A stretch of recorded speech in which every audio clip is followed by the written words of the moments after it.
Hi guys, welcome to TSK Academy. நம்ம last வீடியோல வந்து HTML னா என்ன, HTML ஓட basic structures, header, heading, paragraph and anchor tag பத்திலாம் பார்த்தோம். இந்த வீடியோல வந்து anchor tagல வந்துட்டு targetsல 4 டைப் இருக்கு. அது என்னென்ன and image iframe tags பத்தி பார்க்கலாம். and இதெல்லாம் வச்சு ஒரு எக்ஸாம்பிளுமே ட்ரை பண்ணி பார்க்கலாம். ஸோ அதுக்கு முன்னாடி சப்ஸ்கிரைப் பண்ணாதவங்க சப்ஸ்கிரைப் பண்ணிக்கோங்க. வாங்க கண்டென்ட்குள்ளே போகலாம். ஸோ ஆங்கர் டேக்ல வந்துட்டு டார்கெட்னு ஒன்று டிஃபைன் பண்ணுறோம் இல்லையா, அது வந்து என்னென்னா நம்ம வந்து ஆங்கர் டேக் எதுக்கு யூஸ் பண்ணுறோம், to navigate one page to another page, ரைட்டா? ஸோ அதை நேவிகேட் ஆகிற பேஜ் வந்து எப்படி நம்மளுக்கு ஓப்பன் ஆகணும் அப்படிங்கிறத சொல்கிறதா வந்து டார்கெட், ஓகேவா? இப்போ டார்கெட் வந்து பிளாங்காக இருந்துச்சுன்னா நியூ விண்டோ ஓப்பன் ஆகி அல்லது நியூ டேப்ல வந்துட்டு டேட்டா வந்து நம்மளுக்கு ஷோ ஆகும். அதே வந்து செல்ஃபாக இருந்ததுன்னா நம்ம வந்து அந்த ஆங்கர் டேக்கை டிஃபைன் பண்ணியிருக்கோம் இல்லையா, அந்த ஃப்ரேம்குள்ளார வந்து அந்த கண்டென்ட் வந்து ஷோ ஆகும். டிஃபால்ட்டாகவே செல்ஃப் தான் இருக்கும். அடுத்து டார்கெட்டில் வந்து டார்கெட் பேரண்ட்டாக இருக்குது அப்படின்றப்ப வந்துட்டு நம்ம அந்த ஆங்கர் டேக்கை டிஃபைன் பண்ணியிருக்கக்கூடிய பேரண்ட் எலிமெண்ட்டில் வந்து நம்மளுடைய கண்டென்ட் ஷோ ஆகும். டாப் வந்து என்டையர் ப்ரௌசர் வந்து அதாவது ஃபுல் ஸ்க்ரீனாக எடுத்துக்கும். ஸோ பாடி ஃபுல்லாகவே கண்டெயின் பண்ணிக்கும். இதை வந்து உங்களுக்கு எக்ஸாம்பிளாக பார்த்தா உங்களுக்கு புரியும். இங்கே பாருங்கள், இந்த எக்ஸாம்பிளில் வந்துட்டு செல்ஃப் நான் என்ன சொன்னேன், நம்ம டிக்ளேர் பண்ணியிருக்கக்கூடிய ஃப்ரேமை எடுத்துக்கோன்னு சொல்லிட்டு நம்ம எங்கே டிக்ளேர் பண்ணியிருக்கோம், இன்னர் ஃப்ரேம் அப்படின்றதுக்குள்ளார தான் நம்ம வந்து டிக்ளேர் பண்ணியிருக்கோம். இதெல்லாம் வந்து ஐ ஃப்ரேம் வச்சு கிரியேட் பண்ணுவோம். ஸோ இதெல்லாம் வந்து எக்ஸாம்பிள் நம்ம ஐ ஃப்ரேம் டேக் பற்றி பார்க்கும்போது பார்க்கலாம். ஸோ இன்னர் இதை கிளிக் பண்ணும்போது பார்த்தீங்கன்னா இந்த இன்னர் ஃப்ரேமில் மட்டும் அந்த கண்டென்ட் சேஞ்ச் ஆயிருக்கு. அதே பேரண்ட் வந்து நான் என்ன சொன்னேன், அதோட நம்ம டிக்ளேர் பண்ணியிருக்கிறதோட பேரண்ட் எலிமெண்ட்டில் சேஞ்சஸ் நடக்கணும். இப்போ பார்த்தீங்கன்னா பேரண்ட் டேக் ஃபுல்லாக அந்த பேரண்ட் ஃப்ரேம் ஃபுல்லாகவே சேஞ்ச் ஆயிடுச்சு. அதே மாதிரி டாப் வந்து இந்த என்டையர் ப்ரௌசர் சொன்னா, அதாவது என்டையர் பாடி, அப்புறம் என்டையர் பாடினா இந்த HTML இது எல்லாமே வந்துட்டு எப்படி மாறிடும்னா இது ஃபுல்லாகவே ரீப்ளேஸ் ஆயிரும் நம்ம கிளிக் பண்ணும்பொழுது பேஜ் 2வா, ஓகேவா? ஸோ அடுத்து பிளாங்க் வந்து நியூவாக ஒரு விண்டோ ஓப்பன் ஆகி அதில் வந்துட்டு ஓப்பன் ஆகும். நம்மளுக்கு இந்த பேஜஸில் வந்து எந்த கண்டென்ட்டுமே இருக்காது. ஓகே ஃபைனா? இதை வந்து நம்ம எக்ஸாம்பிள் இந்த ஐ ஃப்ரேம்ஸ்லாம் பார்த்துட்டு அதுக்குள்ளே வந்து இந்த 4த்தையும் டிக்ளேர் பண்ணி நம்ம ட்ரை பண்ணி பார்க்கலாம். அதுக்கப்புறம் ஆங்கர் டேக்ல வந்துட்டு நம்ம இதை நீங்கள் பார்த்துருப்பீங்க, நம்ம பிளாங்க் யூஸ் பண்ணி கூகுளில் வந்து தனியாகவும் ஓப்பன் பண்ணி பார்த்துருப்போம். இல்லை ஹோம்னு இன்னொரு பேஜ் கிளிக் பண்ணி ஹோம் கிளிக் பண்ணும்பொழுது இந்த பேஜ் நம்ம கிரியேட் பண்ணியிருக்கக்கூடிய இந்த கண்டென்ட் டிஸ்பிளே பண்ணுற மாதிரி வச்சோம் இல்லையா. இப்போ இதுலேயே கீழே வந்துட்டு நான் சும்மானா ஒரு டிவ் அப்படின்னு சொல்லி ஓப்பன் பண்ணிவிட்டு அந்த டிவ்வுக்கு வந்து ஐடி வந்து நான் கான்டாக்ட்னு கொடுத்துக்கிறேன்.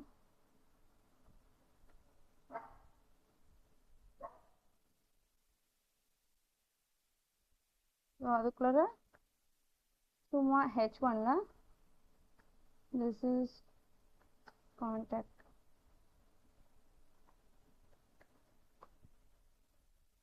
content போட்டுக்கிறேன்.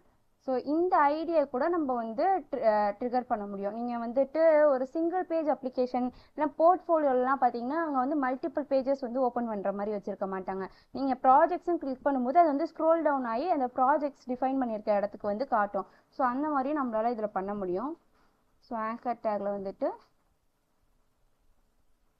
HRFல நம்ம என்ன டிக்ளேர் பண்ணோம் அப்படின்னா ஹேஷ் இந்த நம்ம இங்கே போட்டிருக்க ஐடி நேமை வந்து நம்ம அங்கே போடணும். தென் க்ளோஸ் பண்ணிட்டு நான் வந்து இந்த கான்டாக்ட்னு சொல்லி வச்சுக்கிறேன். நான் கான்டாக்ட் பட்டன் சம்திங் ஏதாவது ஒரு நேம் வச்சுக்கிறேன். ஸோ அதை நான் ரன் பண்ணி பார்க்கலாம் ஃபஸ்ட்டு.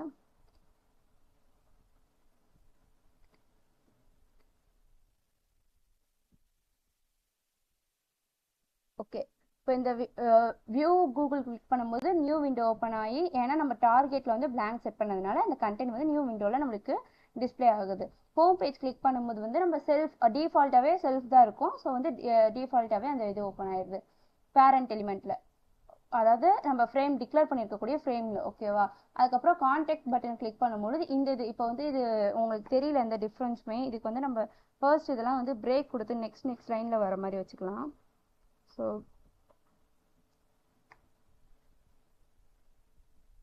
இதை அப்படியே காப்பி பண்ணிவிட்டு இங்கே ஒன்று போட்டுக்கிறேன். இங்கே நிறைய பிரேக்ஸ் போட்டுக்கிறேன். ஸோ தட் உங்களுக்கு நீங்கள் டிஃப்ரென்ஸ் நல்லாவே பார்க்க முடியும். சரி, இப்போ வந்து இந்த கான்டெக்ட் கிளிக் பண்ணும்போது இன்னும் கொஞ்சம் கூட பிரேக் போட்டு பார்க்கலாம். நான் ஏன் இவ்வளோ பிரேக் போடுறேன்னா கொஞ்சம் ஸ்க்ரோல் ஆகுற மாதிரி இருக்கும்போது உங்களுக்கு வந்து அதை கிளிக் பண்ணும்போது அந்த சேஞ்சஸ் வந்து உங்களால் பார்க்க முடியும். ஓகே, இப்போ வந்து கீழே இருக்குது ஓகேவா அந்த கான்டெக்ட்.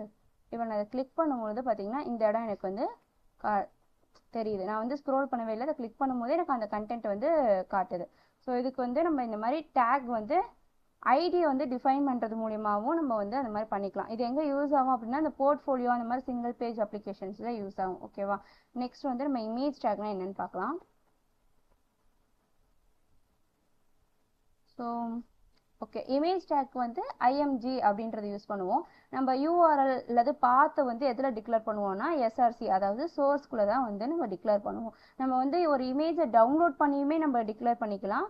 அப்படி இல்லை அப்படின்னா யூஆர்எலாக கூட நம்ம வந்து கொடுத்துக்கலாம். ஆல்ட் எதுக்கு யூஸ் பண்ணுறாங்க அப்படின்னா இதில் வந்துட்டு இப்போ இமேஜ் வந்து அந்த இடத்துல லோட் ஆக முடியல அப்படின்ற பட்சத்தில் வந்து ஆல்டர்னேட்டிவாக இந்த நம்ம கொடுத்துருக்கக்கூடிய கண்டென்ட் வந்து அங்கே ஷோ ஆகும் ஓகேவா. ஸோ நம்ம இந்த கோடை வந்து ஜஸ்ட் சும்மானா ஒரு வந்து ஆட் ட்ரை பண்ணி பார்க்கலாம்.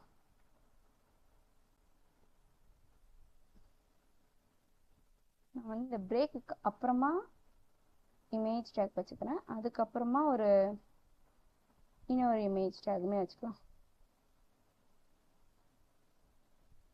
ஓகே, ஸோ இங்கே வந்து image.png இருக்கு. ஸோ அதுக்கு வந்துட்டு நான் என்ன பண்ணுறேன், ஒரு இமேஜ் வந்து எனக்கு தேவைப்படுது இல்லையா, அந்த இமேஜை நான் கூகுளில் சர்ச் பண்ணி டவுன்லோட் பண்ணி எடுத்துக்கலாம்.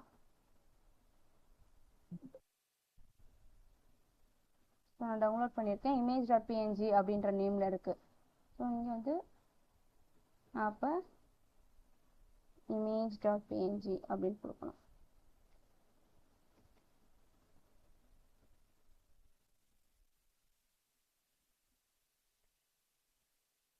ஓகே,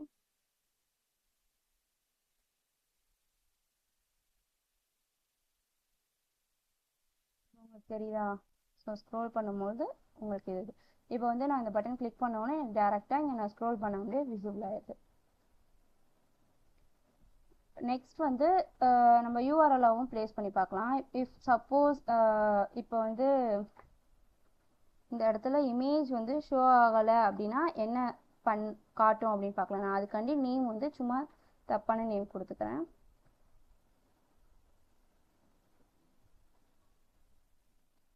இப்போ பாருங்க, அந்த கேட் இமேஜ் நம்ம ஆல்டர்னேட்டிவாக போட்டோம் இல்லையா, அந்த நேம் காட்டுது. இப்போ வந்து நம்ம இமேஜ் வந்து நம்ம டவுன்லோட் பண்ணி போட்டோம் இல்லையா, இப்போ வந்து யூஆர்எல் வந்து எப்படி போடுறேன் அப்படின்னு பார்க்கலாம். அதுக்கு வந்துட்டு நான் ஒரு இமேஜோடைய அட்ரஸை காப்பி பண்ணிக்கிறேன். ஸோ காப்பி பண்ணிட்டு இங்கே எஸ்ஆர்சி இருக்குல்ல, அதுக்குள்ளார வந்துட்டு நம்ம ஜஸ்ட் அந்த அட்ரஸை போட்டால் போதும், அந்த இமேஜ் வந்து லோட் ஆகிக்கும். இப்போ இந்த மாதிரி நம்ம அட்ரஸ் போடும்பொழுது அந்த இமேஜ் லோட் பண்ண முடியலன்ற பட்சத்தில் தான் இந்த கேட் இமேஜ் வரும். ஸோ உங்களுக்கு புரியும். இதில் வந்து நான் வந்து இமேஜோடைய பாத் வந்து தப்பாக கொடுத்துருக்கேன், விட்டுருக்கேன் கரெக்டாக. ஸோ வந்து இந்த இடத்த வந்து அதால் கண்டுபிடிக்க முடியாது. ஸோ இந்த இமேஜை அதால் லோட் பண்ண முடியாது. அதனால நம்மளுக்கு அங்கே என்ன வந்துச்சுன்னா கேட் ஃபோட்டோஸ் அப்படின்னு சொல்லி வந்துச்சு. இப்போ மேலே இருக்கிறதுக்கு யூஆர்எல் அதாவது அட்ரஸ் வந்து கண்டுபிடிக்க முடியுது. ஸோ இமேஜ் வந்துச்சு, கீழே தப்பாக இருக்குது. இப்போ அதை வந்து கரெக்ட் பண்ணி பார்த்துடலாம். இப்போ இந்த இடத்துல போட்டு செக் பண்ணிடலாம். ரெண்டுமே வந்துருச்சா. இப்போ வந்து இமேஜில் வந்து நம்ம விர்த் அண்ட் ஹைட்டுமே சேஞ்ச் பண்ணிக்கலாம் ஓகேவா, செட் பண்ணிக்கலாம், சேஞ்சும் பண்ணிக்கலாம். ஸோ நான் விர்த்தை வந்து 400னும் ஹைட்டை வந்துட்டு அதுவுமே 400 நான் ஃபிக்ஸ் பண்ணிக்கிறேன். ஸோ இப்போ வந்து உங்களுக்கு சேஞ்சஸ் பார்க்க முடியுதா.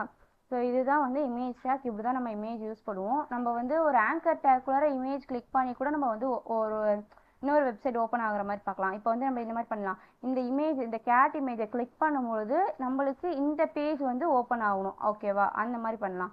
ஸோ அதுக்கு வந்து இந்த இமேஜ் இருக்கு இல்லையா, இந்த கேட் இமேஜ் வந்து நம்ம இங்கே தான் டிக்ளேர் பண்ணியிருக்கோம். ஸோ இதை வந்து நான் என்ன பண்ணுறேன் அப்படின்னா ஒரு ஆங்கர் டேக் உள்ளார போட்டோம் அப்படின்னா என்ன ஆகும், ஆங்கர் டேக் தானே வந்து நம்மளுக்கு நேவிகேட் பண்ணுறதுக்கு யூஸ் ஆகுது. ஸோ அந்த இதுக்குள்ளார போட்டுறேன். ஓகே, அதுக்குள்ளார வந்து நான் என்ன போட்டுறேன், இந்த இமேஜ் டேகை தூக்கிட்டு போய் அதுக்குள்ளார போட்டுடலாம். அப்படியே கொண்டு போய் இங்கே போட்டுடலாம். இப்போ இது வந்து எங்கே நேவிகேட் ஆகணும் அப்படின்னா நம்மளுக்கு வந்து நேவிகேட் ஆகக்கூடிய பிளேஸ் வந்து இந்த யூஆர்எல். ஸோ இந்த யூஆர்எல்லை ஜஸ்ட் காப்பி பண்ணிவிட்டு இங்கே போட்டுடலாம். இப்போ பார்த்தீங்கன்னா உங்களுக்கு வந்து வெப்சைட் இதெல்லாம் புரிஞ்சிச்சு. கான்டாக்ட் பட்டன் கிளிக் பண்ணும்போது நமக்கு இந்த இடம் வந்துருச்சு. இந்த இமேஜ் கிளிக் பண்ணும்போது நம்மளுக்கு வந்து இந்த பேஜ் ஓப்பன் ஆகுது. ஸோ இந்த பேஜ் வந்து நம்ம டிஃபால்ட்டாக செல்ஃபில் இருக்கிறதுனால நம்மளுக்கு அதே ப்ரௌசரில் ஓப்பன் ஆகுது. நம்ம இப்போ வந்து பிளாங்க் செட் பண்ணி டார்கெட்டில் வந்து பிளாங்க் செட் பண்ணோம் அப்படின்னா நம்மளுக்கு வந்து நியூவாக ஒரு விண்டோ ஓப்பன் ஆகி அதில் வரும் கண்டென்ட்டு. ஸோ அதில் வந்து நான் என்ன பண்ணுறேன், பிளாங்க் எடுப்பேன். இப்போ பாருங்கள். ஓகே, குடா. ஸோ இப்போ நெக்ஸ்ட் நம்ம வந்துட்டு ஐஃப்ரேம்னா என்ன அப்படின்னு சொல்லி பார்க்கலாம். ஸோ ஐஃப்ரேம் என்ன அப்படின்னா, நம்ம ஒரு அவுட்டரில் இருக்கக்கூடிய, அதாவது அவுட்டர் வெப்பேஜை வந்து நம்மளுடைய ஓன் வெப்பேஜ்குள்ளே கொண்டு வந்துக்கலாம். அப்படிலாம் நம்ம க்ரியேட் பண்ணுறோம் இல்லையா. இப்போ நான் வந்து கான்டாக்ட்டுக்குன்னு தனியாக ஒரு பேஜ் க்ரியேட் பண்ணியிருக்கேன். அது தனியாக போகாமல் சின்னதாக ஒரு ஐஃப்ரேம் மாதிரி வச்சு அதில் ஸ்க்ரோல் பண்ணி பார்க்குற மாதிரி கூட வைக்கலாம் அப்படின்னு சொல்லி நம்ம டிசைன் பண்ணுறது தான் வந்துட்டு ஐஃப்ரேம். ஓகேவா. ஸோ இங்கே பார்த்தீங்கன்னா இது வந்து ஒரு வெப்பேஜ், அதுக்குள்ளே ஒரு கண்டென்ட்டை வந்து நம்ம ஸ்க்ரோல் பண்ணி பார்க்கலாம். நிறைய கண்டென்ட் இருந்ததுன்னா ஸோ அதுக்குள்ளே இதையும் நம்மளால ஸ்க்ரோல் பண்ணுற மாதிரி ஃபிக்ஸ் பண்ணுறோம்ல. இதுக்கு தான் நம்ம ஐஃப்ரேம் யூஸ் பண்ணுவோம். ஐஃப்ரேம்னா இன்லைன் ஃப்ரேம் சொல்லுவாங்க. ஸோ இதுக்கு ஒரு ப்ராப்பர் டெஃபினிஷன் என்ன அப்படின்னா, iframe is an inline frame used to display the another web page into your own web page. ஓகேவா. ஸோ இப்போ வந்து அது எப்படி பண்ணலாம் அப்படின்னு பார்க்கலாம். எங்கே வைக்கலாம். ஓகே, நம்ம இப்போ வந்து இந்த இமேஜ் டேக் கீழே வந்து ஐஃப்ரேம் கொண்டு வரலாம். அதுக்கு வந்து நான் ஐஃப்ரேம் டேக் ஓப்பன் பண்ணிக்கிறேன். இந்த எஸ்ஆர்சிக்குள்ளே வந்து யூஆர்எல் போடணும் இல்லையா. அதுக்கு வந்து நான் விக்கிபீடியாவோட யூஆர்எல் எடுத்துக்கிறேன். நம்மளோட யூஆர்எல் காப்பி பண்ணிவிட்டு இந்த எஸ்ஆர்சிக்குள்ளே பேஸ்ட் பண்ணிடலாம். இது வேண்டாம் நம்மளுக்கு. இதுக்கு பதில் நான் என்ன பண்ணிக்கிறேன், விட்த் அண்ட் ஹைட் வந்து நான் வந்து செட் பண்ணிக்கிறேன். Height also 400. அதுக்கப்புறமா ரன் பண்ணி பார்க்கலாம். இந்த பேஜில் நம்மளுக்கு கேட் இமேஜ் பக்கத்தில் நம்மளுக்கு ஒரு ஐஃப்ரேம் ஓப்பன் ஆயிடுச்சு. இது ரெண்டுமே பக்கத்தில் வரது காரணம் என்னது, இது ரெண்டுமே இன்லைன் ப்ராப்பர்ட்டி. ஸோ வந்து என்டையர் வேர்த் எடுத்துக்காது, பிளாக் ப்ராப்பர்ட்டி மட்டும் தான் என்டையர் வேர்த் எடுத்துக்கும். ஸோ இன்லைன் ப்ராப்பர்ட்டி வந்து அந்த கண்டென்ட்டுக்கு எவ்வளோ வேர்த் எடுத்துக்கோ அந்த அளவுக்கு மட்டும் தான் எடுத்துக்கும். ஸோ தட் இது ரெண்டுமே பக்கத்தில் வந்து இதெல்லாம் வந்து சிஎஸ்எஸ்ல அப்போ படிப்பீங்க. ஸோ இப்போ இந்த இதை நெக்ஸ்ட் வரதுக்கு நம்ம என்ன பண்ணிப்போம், பிரேக் டேக் யூஸ் பண்ணிப்போம். ஸோ இந்த இடத்துல வந்து பிஆர் டேக் யூஸ் பண்ணிக்கிறேன். ஓகே, ஸோ இப்போ ரன் பண்ணோன்னா நம்மளுக்கு வந்து நெக்ஸ்ட் லைனில் வந்துடும். இது வந்து நம்ம அவுட்டர்லேருந்து ஒரு வெப்சைட் கொண்டு வந்தோமா, நம்ம வந்து இங்கே இருக்கக்கூடிய ஹோம் பேஜை பிரிண்ட் பண்ண வைக்கிறதுக்கு என்ன பண்ணுவோம் அப்படின்னா, இதில் வந்து ஜஸ்ட் home.html நம்ம கொடுத்தோம் அப்படின்னா அந்த ஹோம் பேஜோடைய கண்டென்ட் இங்கே அந்த ஐஃப்ரேம்குள்ளே வரும். ஓகே, ஸோ நம்ம அந்த இந்த எக்ஸாம்பிள் கோடை வந்து நம்ம இப்போ ட்ரை பண்ணலாம். அதுக்கு வந்து இந்த எக்ஸாம்பிள் கோடில் ஃபர்ஸ்ட் என்ன இருக்குன்னு பார்த்துக்கலாம். index.html தான் மெயின் கண்டென்ட் இருக்குது. அதுக்குள்ளே வந்து நம்ம ஒரு அவுட்டர் ஃப்ரேம் கிரியேட் பண்ணியிருக்கோம். ஸோ இந்த அவுட்டர் ஃப்ரேம்குள்ள தான் ஒரு இன்னர் ஃப்ரேம் இருக்குது. இந்த இன்னர் ஃப்ரேமில் தான் நம்ம என்ன டிக்ளேர் பண்ணுறோம் அப்படின்னா, இந்த ஆங்கர் டேக் எல்லாமே டிக்ளேர் பண்ணியிருக்கோம். ஒவ்வொரு ஆங்கர் டேக் கிளிக் பண்ணும்போது ஒவ்வொரு ப்ராப்பர்ட்டி வந்து ஓப்பன் ஆகிற மாதிரி டார்கெட்டில் செட் பண்ணியிருக்கோம். ஓகே, ஸோ இதை வந்து நம்ம ட்ரை பண்ணி பார்க்கலாம். ஃபர்ஸ்ட் அதுக்கு வந்து HTML இதுதான் இருக்கா. ஸோ இதை வச்சு நம்ம வந்து ஒரு இண்டெக்ஸ் ஓப்பன் பண்ணிக்கிறோம். அதுக்கு நான் வந்து ஐஃப்ரேம் அப்படின்னு சொல்லிட்டு ஒரு ஃபோல்டர் கிரியேட் பண்ணிக்கிறேன். அதில் வந்துட்டு ஒரு index.html ஓப்பன் பண்ணிக்கிறேன். இந்த index.html வந்துட்டு நான் ஃபஸ்ட்டு என்ன போடுறேன், h1 டேக்ல வந்துட்டு so welcome to iframe. So இதுக்கப்புறமா நான் என்ன போடுறேன் அப்படின்னா, ஒரு பேராகிராஃப் டேக்ல சும்மா லாரம் போட்டு நான் கொஞ்சம் கண்டென்ட் வர மாதிரி ஃபிக்ஸ் பண்ணிக்கிறேன். நெக்ஸ்ட்டு இதுக்குள்ளே நம்மளுக்கு இப்போ இங்கே என்ன இருக்குது அப்படின்னா, ஒரு அவுட்டர் ஃப்ரேம் நம்ம டிக்ளேர் பண்ணியிருக்காங்க. ஸோ அந்த அவுட்டர் ஃப்ரேம் நம்ம எப்படி டிக்ளேர் பண்ணுவோம், ஐஃப்ரேம் டேக் ஓப்பன் பண்ணி பண்ணுவோமா. ஸோ அதே மாதிரி ஒரு ஐஃப்ரேம் டேக் ஓப்பன் பண்ணிக்கிறேன். அந்த ஐஃப்ரேம் டேக் வந்து எதை நம்மளுக்கு இப்போ வந்து அங்கே வந்து இங்கே வந்து ஹோம் நம்ம வந்து போன இதில் டார்கெட் பண்ணுமா. ஸோ நான் இங்கே வந்து அவுட்டர் ஃப்ரேம் அப்படின்னு சொல்லிட்டு நான் outer.html சொல்லிட்டு ஒரு ஃபைல் நேம் கொடுத்துக்கிறேன். ஸோ அப்போ வந்து நான் இங்கே இன்னொரு ஃபைல் கிரியேட் பண்ணோம். அந்த ஃபைல் நேம் வந்து outer.html. ஓகேவா. ஸோ இந்த outer.html நான் இப்போ என்ன பண்ண போகிறேன் அப்படின்னா, inner.html ஃபைலை கிரியேட் பண்ணோம். அதுக்கு முன்னாடி நான் ஒரு இது மட்டும் போட்டுக்கிறேன். h1 டேக்ல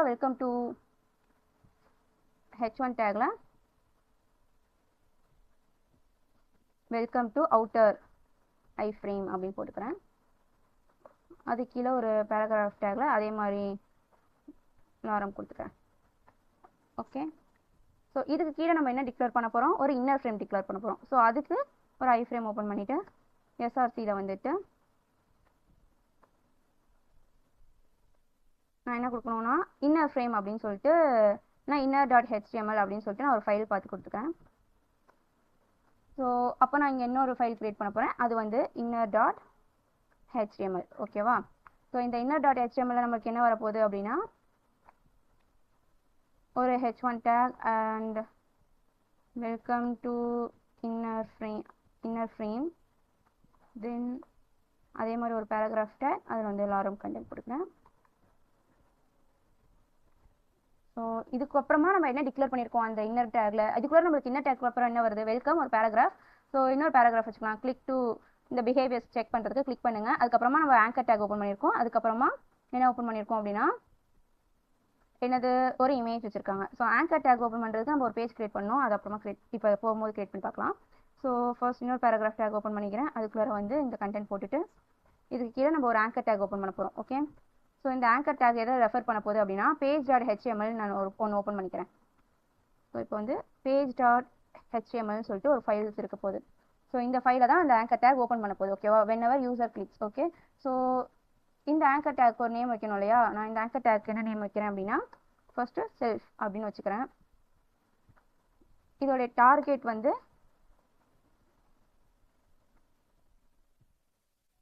செல்ஃபாகவே வச்சுக்கிறேன். நெக்ஸ்ட் இன்னொரு ஆங்கர் டேக் ஓப்பன் பண்ணுறேன். அதுலேயுமே நான் வந்து page.html நான் வந்து ரெஃபர் பண்ணுறேன். அண்ட் இதில் ஒரு டார்கெட் வைக்க போகிறேன். அந்த டார்கெட் வந்து பிளாங்காக இருக்க போகுது. ஸோ இங்கே வந்து நான் என்ன கொடுத்துக்கிறேன், blank அப்படின்னு சொல்லி ஒரு இது வச்சுக்கிறேன். ஸோ இதுக்கு கீழே சேம் ஆஸ் பேரண்ட் அண்ட் டாப்க்கு நான் கிளிக் பண்ணிக்கிறேன். ஓகேவா, ஸோ இதுக்கப்புறமா நம்மளுக்கு என்ன இருக்குது, இதுக்கப்புறமா நம்மளுக்கு வந்து ஒரு h2 டேக் போட்டுக்கலாம். அதில் வந்து என்னது சாம்பிள் இமேஜ் அப்படின்னு சொல்லி போட்டிருக்காங்க. ஸோ சாம்பிள் இமேஜ் அப்படின்னு போட்டுட்டு இது கீழே வந்து நம்மளுக்கு ஒரு இமேஜ் டேக் ஓப்பன் பண்ணிக்கலாம். இந்த இமேஜ் டேக்ல நம்ம இந்த யூஆர்எல் கொடுக்க போகிறோம். சரியா, இந்த இமேஜோடைய யூஆர் கொடுக்க போகிறோம். நம்ம நார்மலாக வந்து என்ன கொடுப்போம், image.png கொடுப்போமா. ஸோ அந்த மாதிரி கொடுத்தோம்னா இங்கே ஓப்பன் ஆகாது. ஏன் அப்படின்னா இந்த ஃபைல் வந்து நம்ம கிரியேட் பண்ணியிருக்க ஃபோல்டர்ஸ்குள்ளே இருக்கான்னு பார்ப்போம். இந்த ஐ ஃப்ரேம்குள்ளே அந்த ஃபைல் இல்லை, ஐ ஃப்ரேமுக்கு அவுட்டரில் இருக்குது. ஸோ அப்போ என்ன பண்ணணும் அப்படின்னா நம்ம வந்துட்டு இந்த இமேஜ்க்கு மேலே ஒரு டாட்/ வச்சிட்டோம் அப்படின்னா இது வந்து அவுட்டர் ஃப்ரேமையுமே எடுத்துக்கும். இப்போ பாருங்கள், சாரி, இப்போ பார்த்தீங்கன்னா டாட்/ வச்சிட்டோம் அப்படின்னா இந்த ஐ ஃப்ரேமுக்கு அவுட்டரில் இருக்கக்கூடியதெல்லாம் வரும். டாட்/ image.png அப்படின்னு கொடுத்துக்கலாம். So this is a sample image and worth கொடுத்துக்கிறேன். ஹைட்டுமே செட் பண்ணிக்கலாம். ஸோ ஹைட் வந்து 400. ஓகே, ஸோ இந்த பேஜ் ஓப்பன் ஆகும் இல்லையா, அந்த பேஜ் ஓப்பன் ஆகிறதுக்கு வந்து என்ன பண்ணலாம், பேஜ்குள்ளே என்ன கண்டென்ட் வரப்போகுது அப்படின்னா ஒரு welcome message. So h1 welcome to pages. Then இதுக்குள்ளே என்ன போடலாம், ஒரு பேராகிராஃப். அதுக்குள்ளே சேம் சும்மா டெஸ்டிங் பிஹேவியர்ஸ்ன்னு போட்டுக்கலாம். இதுக்குள்ளேயும் ஒரு இமேஜ் ஓப்பன் பண்ணிக்கலாம். இந்த இமேஜில் வந்து நம்ம வேற ஒரு இமேஜ் கொடுத்து பார்க்கலாம். யூஆர்எல் அட்ரஸாக கொடுத்து பார்க்கலாம். ஓகே, இது அழகாக இருக்குது. இதோடைய அட்ரஸ் காப்பி பண்ணிவிட்டு இங்கே பேஸ்ட் பண்ணிக்கலாம். ஸோ ஆல்டர்னேட்டிவாக என்ன கொடுக்கலாம்னா பேஜ் இமேஜ் அப்படின்னு சொல்லி போட்டுக்கிறேன். இதுக்கும் ஹைட் அண்ட் விட்த் செட் பண்ணோம் இல்லையா. ஸோ விட்த் வந்து 400, ஹைட் ஆல்சோ 400. ஓகே, ஸோ இப்போ நீங்கள் பார்த்தீங்கன்னா ஃப்ளோ எப்படி போகும்னா ஃபர்ஸ்ட் வந்து இந்த index.html பேஜ் ஓப்பன் ஆகும். இதில் வந்து ஒரு ஐ ஃப்ரேம் ஓப்பன் பண்ணியிருக்கோம். எல்லா ஐ ஃப்ரேமுக்குமே நம்ம வந்து விட்த் அண்ட் ஹைட் வந்து ஃபிக்ஸ் பண்ணாதான் கொஞ்சம் லுக்கு வந்து நல்லாயிருக்கும். ஸோ இல்லைனா வந்து அந்த ஃபுல் விட்த் எடுத்துக்கும், நம்மளுக்கு இந்த ஃபுல் விட்த் எடுத்தோம்னா நல்லா இருக்காது. ஸோ அதனால் நம்ம ஒரு விட்த் அண்ட் ஹைட் ஃபிக்ஸ் பண்ணிக்கலாம். இப்போ வந்து இந்த அவுட்டர் ஐ ஃப்ரேமுக்கு வந்து நான் 400 ஃபிக்ஸ் பண்ணியிருக்கேன்னா இதுக்குள்ளே தான் வந்து இன்னர் வரப்போகுது. ஸோ அப்போ இதை விட கம்மியான வேல்யூ தான் நான் இன்னருக்கு கொடுக்கணும். ஸோ இங்கே வந்து நான் அவுட்டருக்கு வந்து 600 கொடுத்துக்கிறேன். இங்கே வந்து 500 கொடுத்துக்கிறேன். ஸோ அப்போ வந்து நம்ம அவுட்டரில் ஒரு அங்கேருந்து அவுட்டர் ஃப்ரேமுக்கு வரும். ஓகேவா, இதில் நம்ம என்ன டிக்ளேர் பண்ணியிருக்கோம், இன்னர் ஐ ஃப்ரேம் டிக்ளேர் பண்ணியிருக்கோம். ஸோ இங்கேயும் நம்ம வந்து விட்த் அண்ட் ஹைட்டை ஃபிக்ஸ் பண்ணோம். ஸோ விட்த் வந்து 500. சாரி, விட்த் வந்து ஒரு 500, ஹைட் வந்து ஒரு 500 கொடுத்துக்கிறேன். ஸோ அதுக்கப்புறமா இந்த அவுட்டர் ஃப்ரேம்லேருந்து இந்த இதுக்கு வந்துருச்சு. ஓகே, இது வந்து என்ன ஆகும், ஒவ்வொரு தடவை பேஜஸ் கிளிக் பண்ணும்போது தான் ட்ரிகர் ஆகி இந்த பேஜோட இதை வந்து ஓப்பன் பண்ணி காட்டும். ஸோ நம்ம வந்து ரன் பண்ணி பார்க்கலாம். சாரி, இந்த இண்டெக்ஸ் பேஜை வந்து நம்ம அட்ரஸை வந்து காப்பி பண்ணி தான் ரன் பண்ணுவோம். ஸோ காப்பி பண்ணிவிட்டு ரன் பண்ணலாம். வந்துச்சா, இதுக்குள்ளே ஒரு ஐ ஃப்ரேம் இருக்குது, இது கீழே ஒரு ஐ ஃப்ரேம் இருக்குது. இது எல்லாமே வந்துருக்கு நம்மளுக்கு எப்படி இருக்குன்னா லைனில் இருக்குது. நம்ம இதெல்லாம் நெக்ஸ்ட் லைனில் வரணும்னா பிரேக் ஸ்டேட்மெண்ட் யூஸ் பண்ணுவோம். ஓகே,